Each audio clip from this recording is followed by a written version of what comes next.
Welcome to the Old Time Radio Westerns. I'm your host, Andrew Rhynes, and let's get into this episode. This episode is going to be Western Stories. Original air date is August 5th, 1949. It's going to be an episode from Screen Directors Playhouse. Title of this episode is Fort Apache. In this episode, at Fort Apache, an honorable and veteran war captain finds conflict when his regime is placed under the command of a young, glory-hungry lieutenant colonel with no respect for the local Indian tribe. Let's get into it, and I hope you enjoy. Oh, waiter. Yes, sir? I'll have a vegetable salad with cottage cheese, some toasted crackers, and a bottle of cold Pabst Blue Ribbon. Yes, sir. Finest beer served anywhere.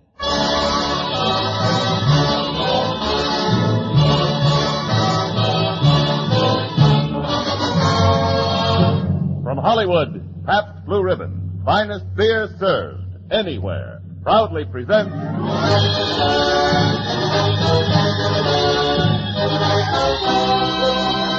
Screen Directors Playhouse, production Fort Apache, director John Ford, stars John Wayne, Ward Bond.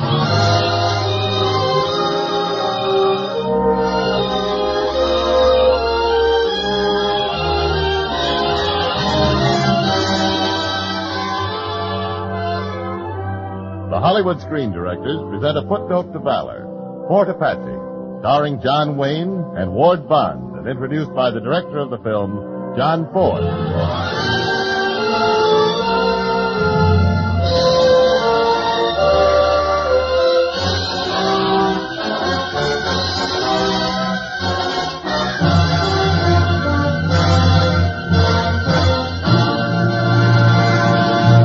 Ever since the infant days of motion pictures, a kind of violent chain reaction has been exploding in Hollywood.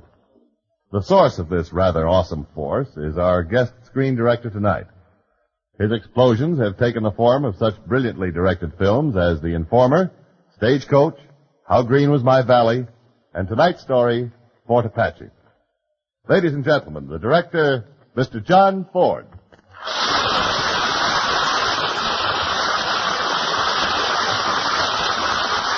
Thank you. I don't know if I'd call Fort Apache an explosion.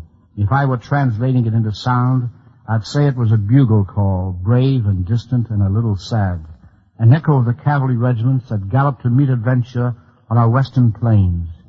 Now here's our film story for the first time on the air, starring John Wayne in his original role of Captain York and Ward Bond as Colonel Thursday. Fort Apache.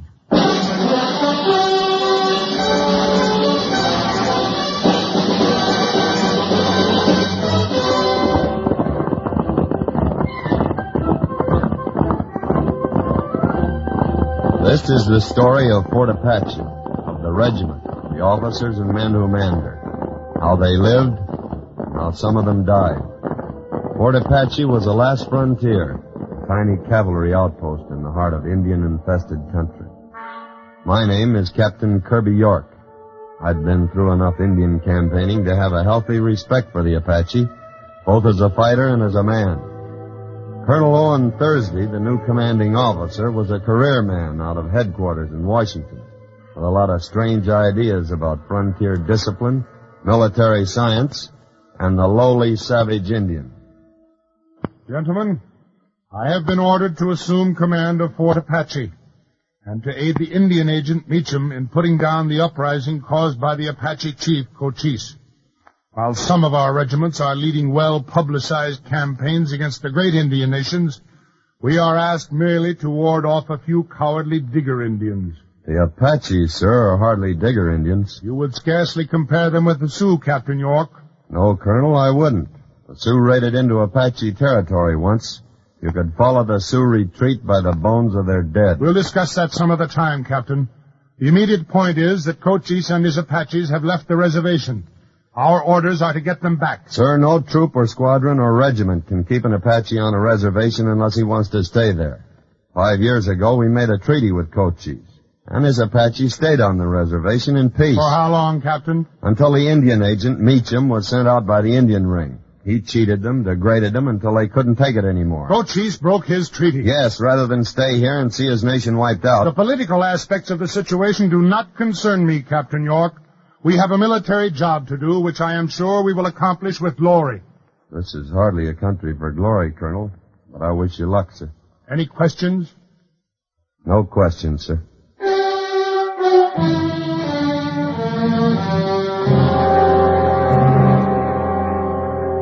For some reason, the few Apaches who had remained on the reservation were extremely quiet.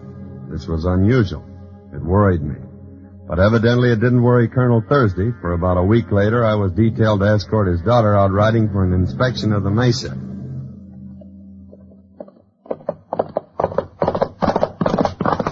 on, Captain. Stop, Miss Thursday.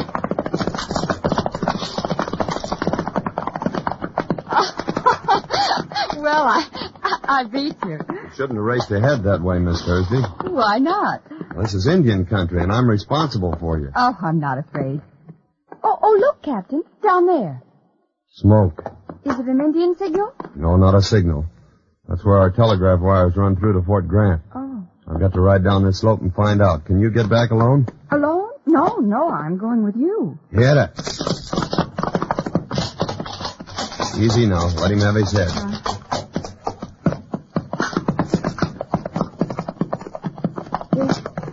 It's a wagon burning. Yeah, it's the one we sent out on the patrol, the telegraph line. Don't look. Stay here. But the men. They're dead. Apaches. Oh. Come on, let's get out of here. We've got to get back to the fort.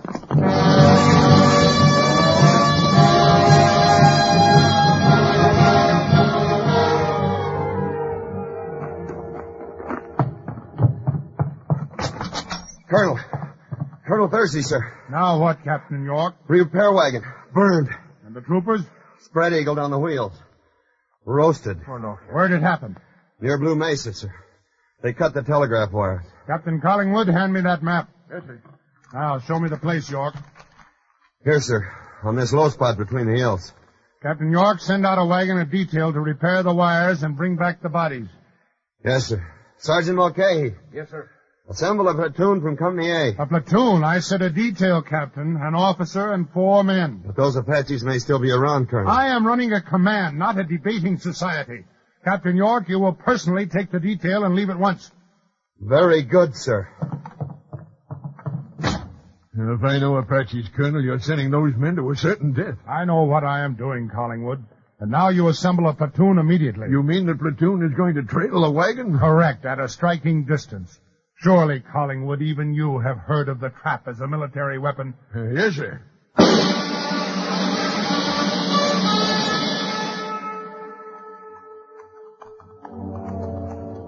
I don't like this, Captain. Send us out like this alone. Neither do I. What do you think, sir? You think the devils will be waiting for us? Can't tell. Apaches are tricky. Take it easy now. The wire breaks just around this bend. Right. Oh, out there. Mother of mercy. 2 of our own lads. Burned alive. Why, you devils, you mother... Quiet, Mulcahy. They've been back. They've stripped off the men's shoes. The barbarians. I'll make 'em pay with my own hands. All right, men, quick. Get out those blankets and that wire and work fast. I know Apaches. They'll be back. Pete. Yeah, we're going. Beaufort. Get up on that pole and fix that wire break. All right, we're going. I'll take care of our men myself. I'm going up that rock and have a look. They're around here. I can feel it. Any sign of them? Nothing yet, but hurry it up. They know we're here. Down! Get down! Get down off that pole, man! Come on, let's get out of here. But the wire break, it's not fixed yet. You haven't got a chance. All right, men, let's go! Come on! Let's go!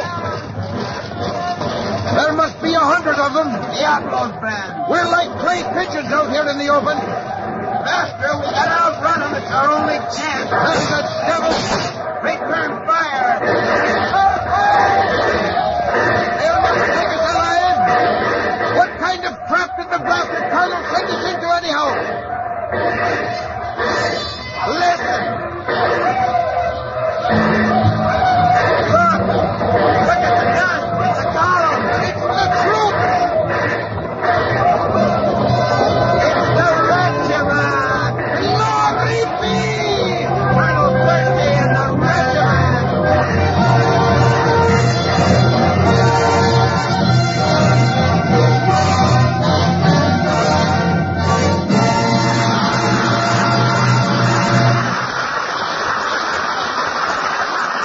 You're listening to the Screen Directors Playhouse production of Fort Apache, starring John Wayne and Ward Bond, and introduced by the director of the film, Mr. John Ford.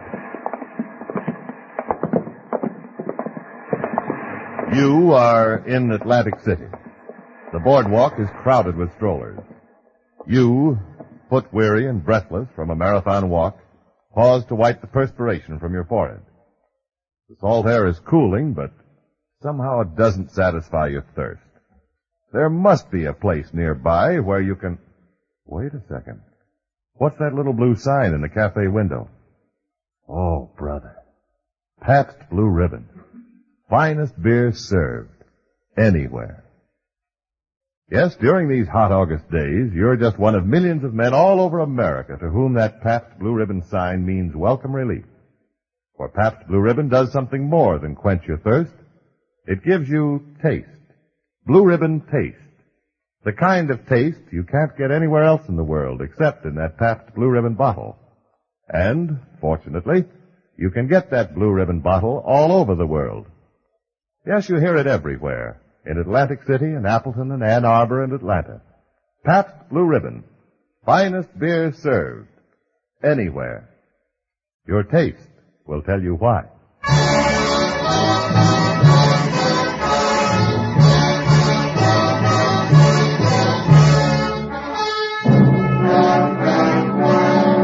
Now, back to our Screen Directors Playhouse production of Fort Apache, starring John Wayne and Ward Bond.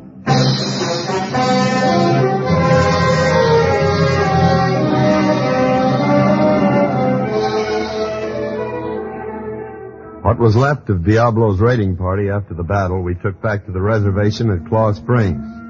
But that didn't solve the problem. They were just a handful. There were still Cochise in the entire Apache nation across the Rio Bravo in Mexico.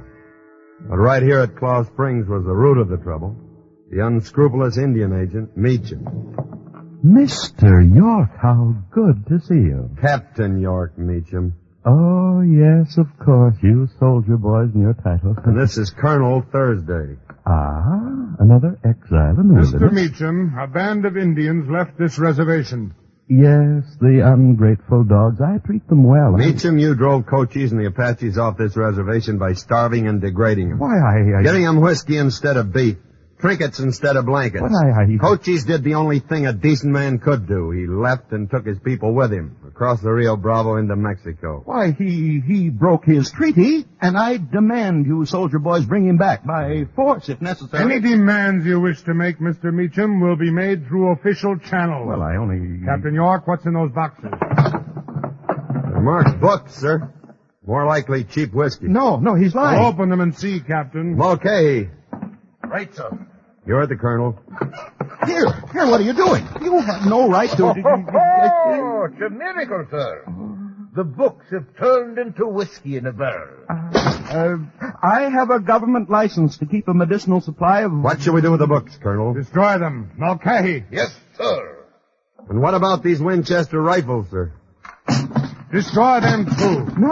No, you can't. This is private property. You have no right Meacham, to... you're a blackguard, a liar, a hypocrite, and the stench in the nostrils of an honest man. If it were in my power, I'd hang you from the nearest tree and leave your carcass for the buzzard. But as a representative of the United States government, you are entitled to the protection of my command. But that is all. Good day, sir.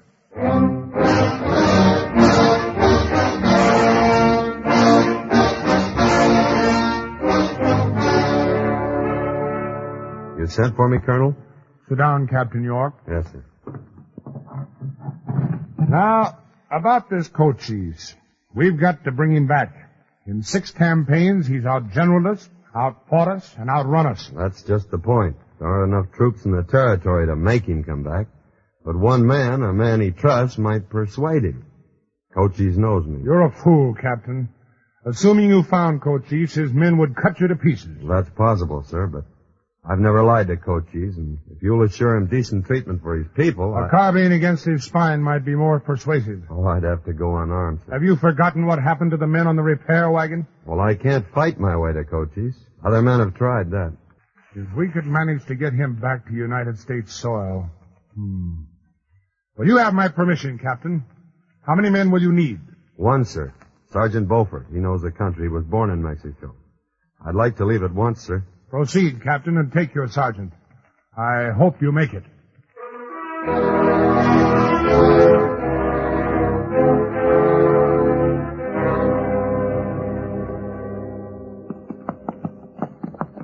Three days, Sergeant Beaufort, and we haven't seen a sign of an Apache. See, but they have seen us. You can be sure of that. Captain, look. Look over against that hill. A signal mirror. Another one answering from this side. Yeah, they're here all right, and we're between them. Come on, Beaufort, smile. It's too late to do anything else. They must be camped right above us. That is not always right above it. Look up. Look up on the rocks. Holy smokes. Covered with Apaches. On both sides of it, vast thousands of them. Looks like they were expecting us. Keep smiling, Beaufort. We're going in. Captain, look at those rifles they're carrying. Winchester 7-shot repeaters. Our friend Meacham. Looks like every chief in the tribe is here. Eyes straight ahead. Is that him? That's Cochise in front. This is close enough. Good luck, sir.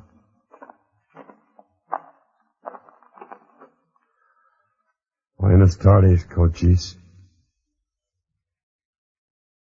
We come in peace.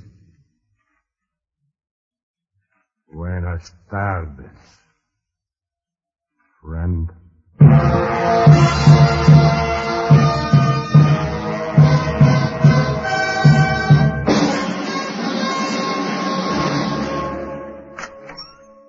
Oh, Captain York, you got back. Well?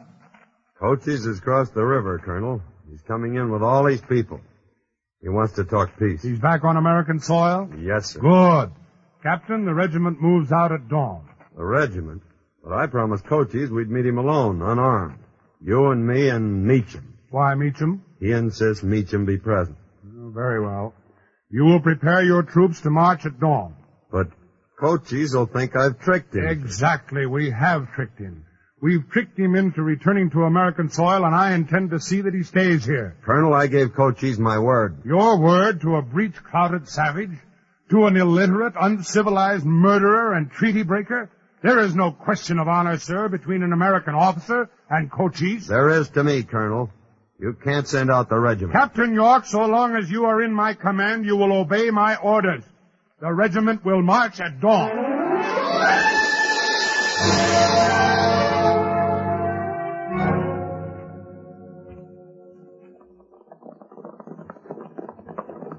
Is this approximately where you were to meet Cochise, Captain York?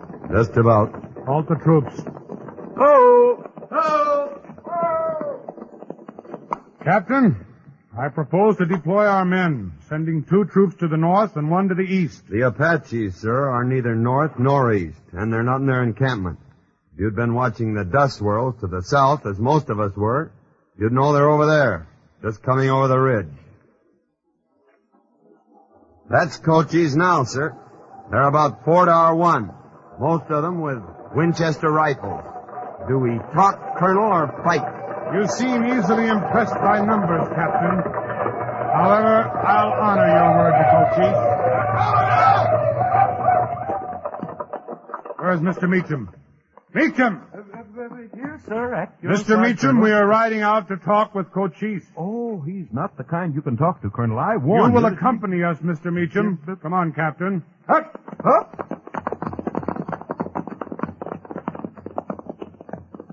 Take over, York. I have the honor, illustrious chief, of presenting the commander of our regiment, Colonel Thursday. We have come to talk. The Apaches are a great nation. Proud, never conquered. But it's not good for nation always to fight. Young men die, old ones hungry. So I bring my people to a reservation.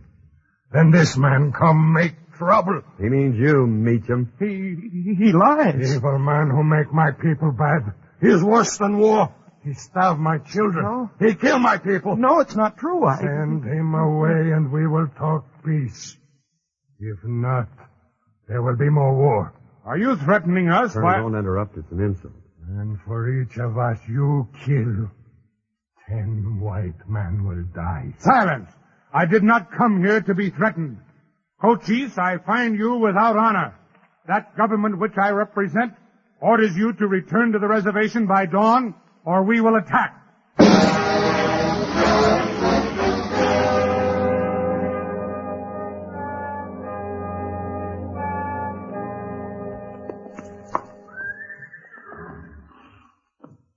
It's getting light, Colonel. What do you think? I think they've had their chance. Now it's time they had their lesson. Hand me your binoculars, Captain. Yes, sir. I don't see them. Not a one down in the pass. They're there, sir, but not down in the pass, up on the rim rock. How can you know that? Because if I were Cochise, that's where I'd take up my position. What about that dust cloud at the far end of the pass? An Apache trick, sir. Women and children dragging mesquite to make us ride through that narrow pass into an ambush. Very ingenious, Captain. You make me suspect that your Cochise studied under Alexander the Great at least. Gentlemen, mount your troops. We charge through the pass in a column of 4s. Mounted in 4s? Colonel, that'd be suicide. I tell you, they're up in those rocks on either side of the pass. It's an ambush. Captain York, there is no room in this regiment for a coward. You will remain on the ridge in safety with the supply wagon. Yes, sir.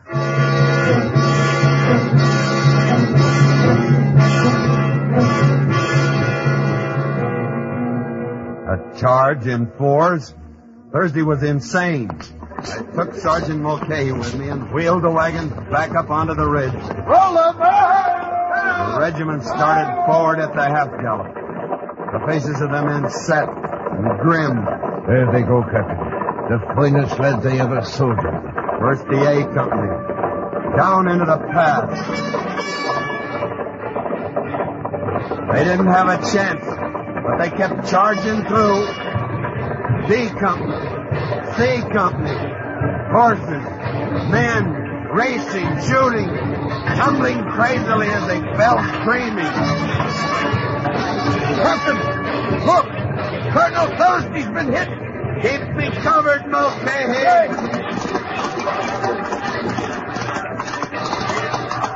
Colonel Thursby! York, help me on your horse. Here, follow me, Colonel.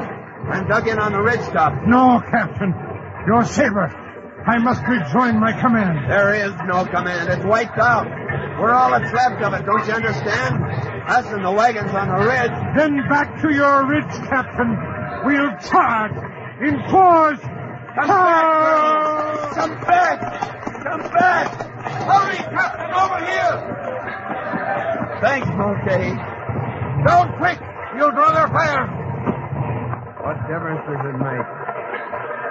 Wiped out. Wiped out. Every man. The devils. The murdered devils. It's all over. No. Here they come. The whole Apache nation. We've got a rifle apiece and 40 rounds, Captain. No, wait. Make 'em count. Every one for the men that's gone. No, Sergeant. Hold your fire.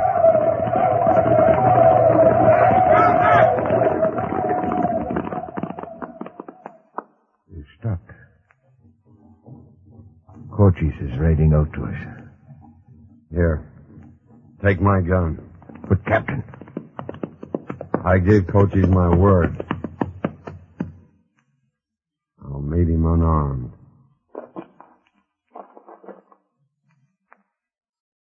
White Colonel say Cochise without honor. White Colonel dead. I give you your flag.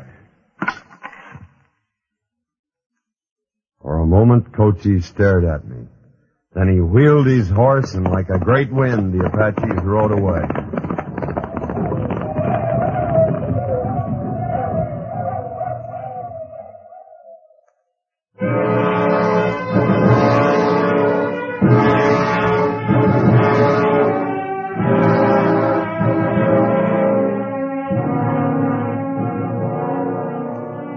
Yes, he gave us back our flag, the regimental guidon we'd carried into battle.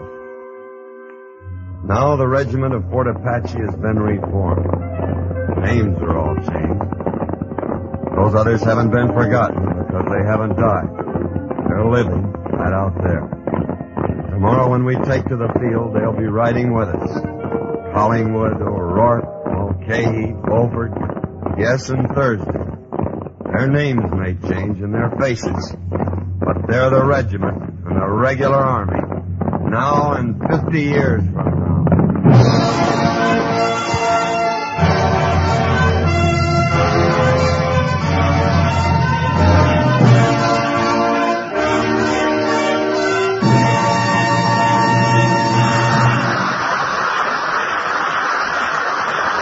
You have just heard the last act of Fort Apache. In a moment, our stars, John Wayne and Ward Bond, and screen director John Ford will return to the microphone. Out here in Hollywood, they sell maps to sightseers that show where the movie stars live. Now, if you could only step inside those homes instead of just driving by, you would find that most of the picture people lead normal, everyday lives, just like you and me. On these hot summer weekends, for instance, the chances are you'd find them out in the backyard under a shady tree with their neighbors and friends, playing gin rummy, or just chatting over bottles of cold Pabst Blue Ribbon beer. Everything in perfect taste. Blue Ribbon taste. And it's that Blue Ribbon taste that makes this internationally famous beer so popular here in Hollywood. We happen to have a movie star here in the studio who I think will verify that statement. The star of our radio program, Mr. John Wayne. John, is it true that Pabst Blue Ribbon is a big favorite in Hollywood? Well, offhand, I'd say it's quite popular. Well, what do you mean offhand? I mean, I have no way of knowing except that I see Pabst Blue Ribbon served in a lot of Hollywood homes. Well, do you serve it in your own home? I sure do. It's a good beer. Now, how about a word from the director of Fort Apache, if Ward Bond will bring Pappy over here?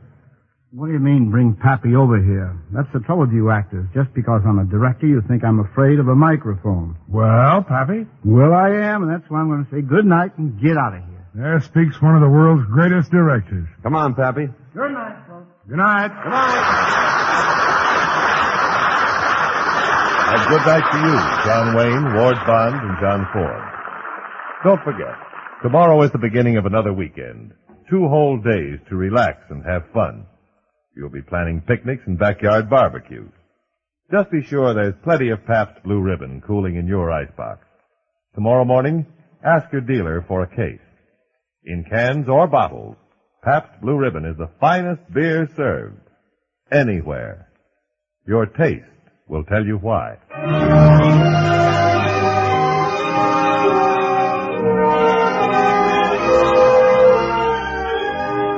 Next week on Screen Directors Playhouse, Pabst Blue Ribbon presents Jezebel, starring Betty Davis. Fort Apache was presented through the courtesy of Argosy Pictures, producers of Mighty Joe Young. John Wayne will be seen shortly as the star of the John Ford Argosy production, She Wore a Yellow Ribbon. Ward Bond will soon be seen in Paramount's new Bing Crosby picture, Riding High. John Ford is currently directing the 20th Century Fox production, Front and Center, starring Dan Daly and Colleen Townsend. Included in tonight's cast were Sharon Douglas, Paul McVeigh, Tony Barrett, Eddie Fields, Pat McGeehan, Lou Merrill, and Don Stanley. Fort Apache was adapted for radio by Warren Lewis, and original music was composed and conducted by Henry Russell. Screen Directors Playhouse was produced by Howard Wiley, with dramatic direction by Bill Karn. Portions of tonight's broadcast were transcribed. Listen again next week when Pabst Blue Ribbon presents Screen Directors Playhouse, production Jezebel, director William Wyler, star Betty Davis.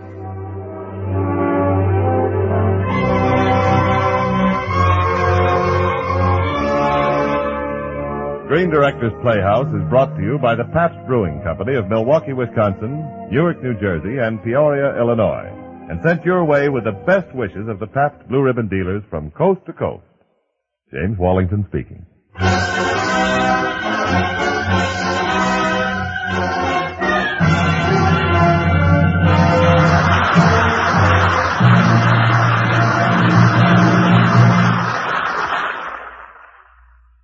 This is NBC, the National Broadcasting Company.